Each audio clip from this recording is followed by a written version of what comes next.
Hey everyone! Welcome back to Talk Smart English, the channel where we dive deep into the topics that actually matter in your life. If you're new here, I'm Terry, and on this channel, we don't just talk about English, we talk smart about money, success, mindset, and the real-world knowledge that can transform your life. Today's video is one I'm particularly excited about, because we're going to explore something that affects every single one of us, every single day: money. But we're not just going to scratch the surface. We're going to dig deep into the uncomfortable truths, the hidden mechanisms, and the secrets that most people never learn. Whether you're struggling to make ends meet, doing okay but want to do better, or already successful but curious about the bigger picture, this video has something for you. We'll talk about how money is created, why wealth inequality exists, whether money can truly buy happiness, and most importantly, how to think about money in a way that empowers you rather than enslaves you. So grab a coffee, get comfortable, and let's get smart about money together. And hey, if you find value in this video, don't forget to hit that like button and subscribe to Talk Smart English. We've got so much more coming your way. All right, let's jump in. You're watching something worth $100 turn to ash. But wait, is it really worth $100? This piece of paper costs less than $1 to produce. The ink and craftsmanship to print it might be worth a few cents. So why are we willing to trade an entire day's work for it?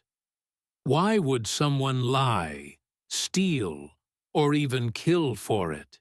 What's even crazier? Those digits in your bank account aren't even paper. They're just electronic signals on a server. Yet, these virtual numbers determine whether you live in a mansion or a rental apartment, drive a Mercedes or take the subway, dine at Michelin-starred restaurants or eat instant noodles. Sounds absurd, doesn't it? But this is the world we live in. We're all participating in a collective game, following a set of fictional rules. And the name of this game is money. The question is, do you really understand the rules of this game? Today, I'm going to pull back the curtain on money and reveal truths that banks won't tell you, schools won't teach you, but profoundly impact your life. If you want to understand why the rich keep getting richer, why you always feel like you don't have enough money, why hard work doesn't guarantee success, then what follows might completely overturn everything you thought you knew about money. Ready? Let's begin. Part 1. The nature of money. Let's start with a simple question. Does the money in your pocket really have value? If you're holding a $100 bill, look at it carefully. It's just a beautifully printed piece of paper, with a production cost probably under $1. So why can it buy goods worth $100? The answer is simple, yet complex, because we all believe it has that value. Money, at its essence, is a collective illusion. Yes, you heard that right, an illusion. But it's one of the most successful and necessary illusions in human history. In ancient times, humans used bartering to trade. You had extra grain, I had extra animal skins, we exchanged, each getting what we needed. But this method had a huge problem. You had to find someone who both wanted what you had and happened to have what you wanted. Economists call this the double coincidence of wants problem. So currency was born. Initially, people chose scarce items like shells, salt, or precious metals as mediums of exchange. These things had intrinsic value, or at least people believed they did. But as society evolved, we gradually moved away from commodity money into the era of fiat currency. Now, the digits in your bank account aren't even real paper money. They're just strings of data. Yet these strings of data determine what kind of house you live in, what kind of food you eat, what kind of life you lead. This is the first truth about money. Money is the embodiment of trust. Part 2. How money is created. Most people think money is printed by the government. This understanding is only half right. Yes, paper currency is indeed issued by central banks. But did you know? Most of the money in our economic system is actually created by commercial banks. It sounds like magic, but it's fact. When you go to a bank for a mortgage, the bank doesn't pull money out of a vault to give you. Instead, the bank simply types a number into your account. Just like that. Money is created out of thin air. This is the magic of fractional reserve banking. Banks only need to keep a small portion of deposits as reserves, say 10%, and can lend out the rest. When you use that loan to buy a house, the seller deposits the money back in a bank, which can then lend out most of that money again. This cycle repeats continuously, and the initial $100 might eventually become $1,000 circulating in the market. This is why economists say banks aren't simply intermediaries between savers and borrowers. They're creators of money. But here's the problem. If money can be created, why not create more and make everyone rich? The answer lies in history's lessons. Part 3. The secret of inflation. Imagine if tomorrow everyone's bank account balance doubled. Would we be wealthier? The answer is no. Because when everyone has more money, the prices of goods also rise. This is inflation. When the money supply increases, but the quantity of goods and services doesn't increase correspondingly, causing the purchasing power of currency to decline. History has many extreme cases of inflation. In the 1920s, Weimar Germany, the inflation rate reached incredible levels. The price of a loaf of bread skyrocketed from a few marks to billions of marks. People used wheelbarrows full of cash to buy things, even used banknotes as wallpaper because wallpaper was more expensive than the currency. A more recent example is Zimbabwe. In 2008, the country's inflation rate reached 79.6 billion% per month. Yes, you read that right. 79.6 billion% monthly inflation. Eventually, they issued $100 trillion banknotes, and these notes could only buy a few eggs. These extreme cases reveal a truth. The value of money isn't in the quantity, but in relative scarcity and people's confidence. Moderate inflation is actually healthy. Most central banks target 2 to 3% annual inflation. This encourages people to consume and invest rather than hide money under mattresses. But excessive inflation destroys an economy because it undermines people's trust in the currency. This is also why Bitcoin supporters are so enthusiastic about it. Bitcoin's total supply is capped at 21 million coins, theoretically preventing inflation. But this raises another question. Is a monetary system that never inflates really better? The historical gold standard tells us the answer isn't simple. Part 4. The truth about wealth inequality. Let's discuss a sensitive but important topic. Why do the rich keep getting richer while the poor struggle to climb up? This isn't just a matter of effort. The operating mechanism of money itself continuously amplifies wealth gaps. First, compound interest. Einstein allegedly said, "Compound interest is the eighth wonder of the world." Suppose you have $1 million with a 10% annual return. The first year you earn $100,000. The second year $110,000, because your principal became $110,000. $1.1 million. The third year $121,000. After 10 years, your $1 million becomes nearly $2.6 million.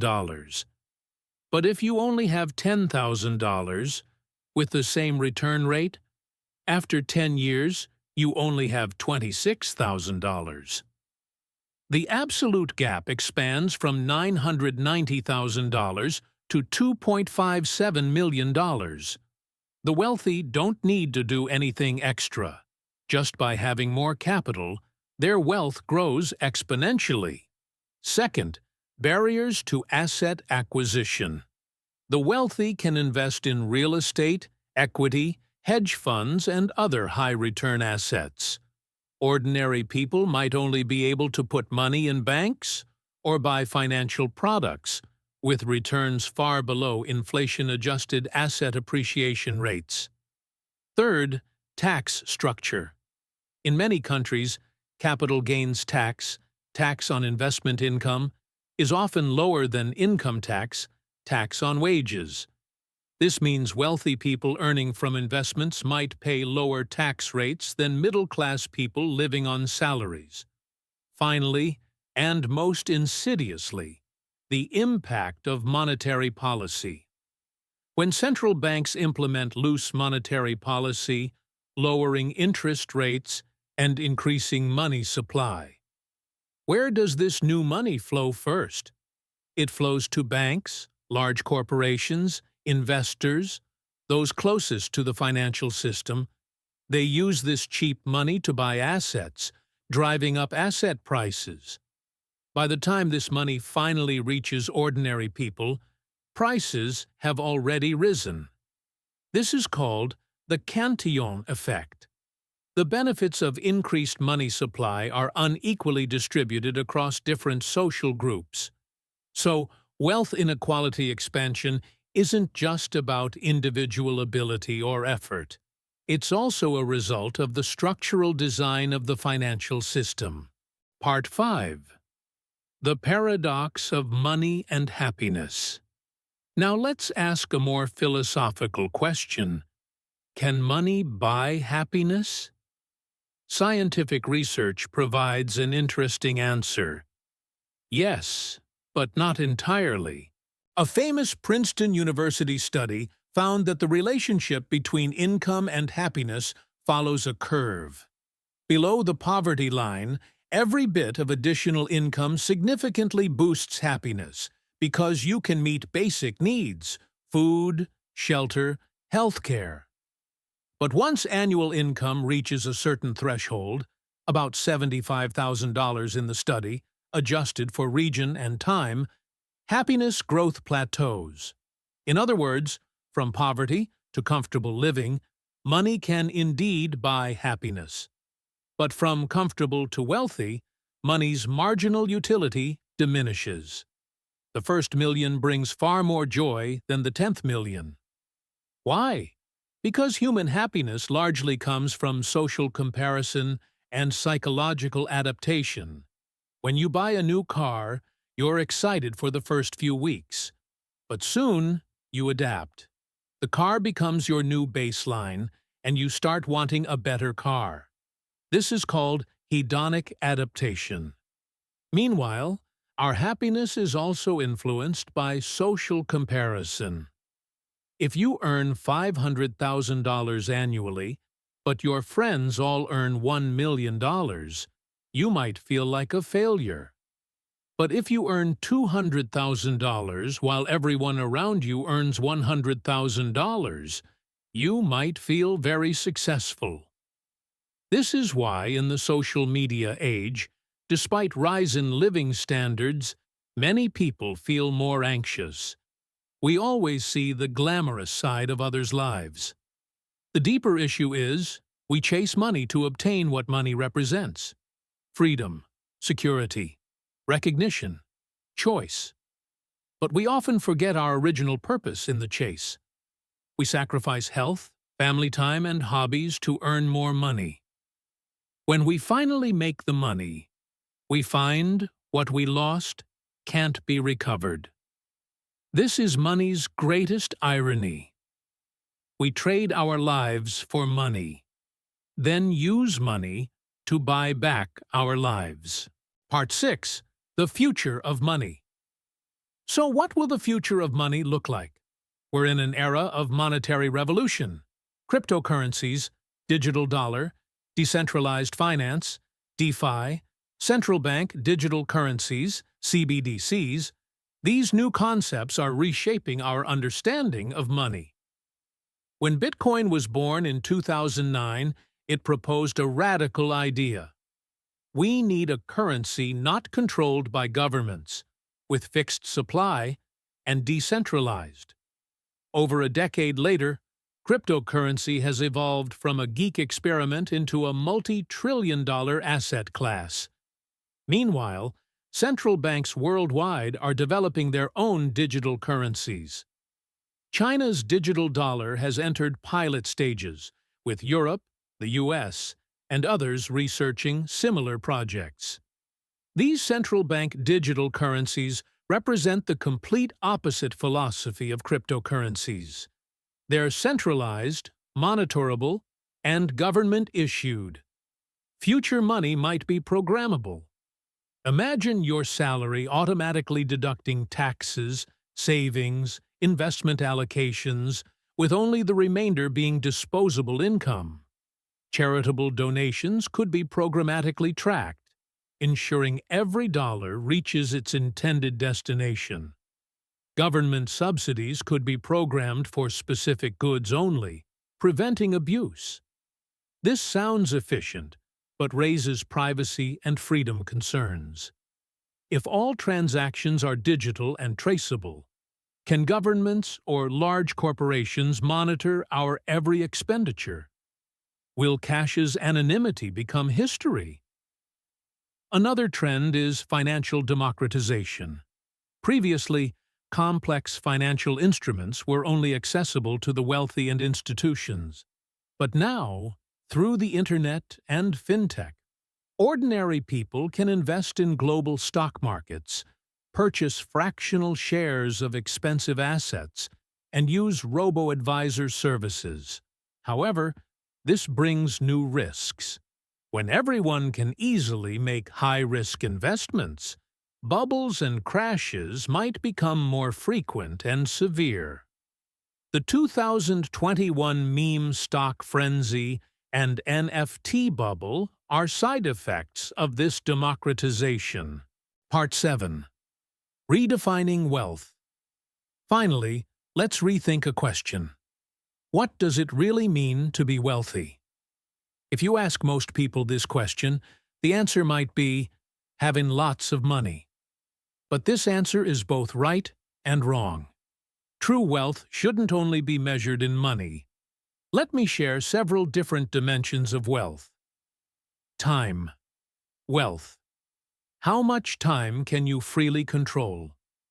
Is someone earning $10 million annually, but working 16 hours daily with no weekends truly wealthier than someone earning $500,000 annually, working 6 hours daily with abundant free time?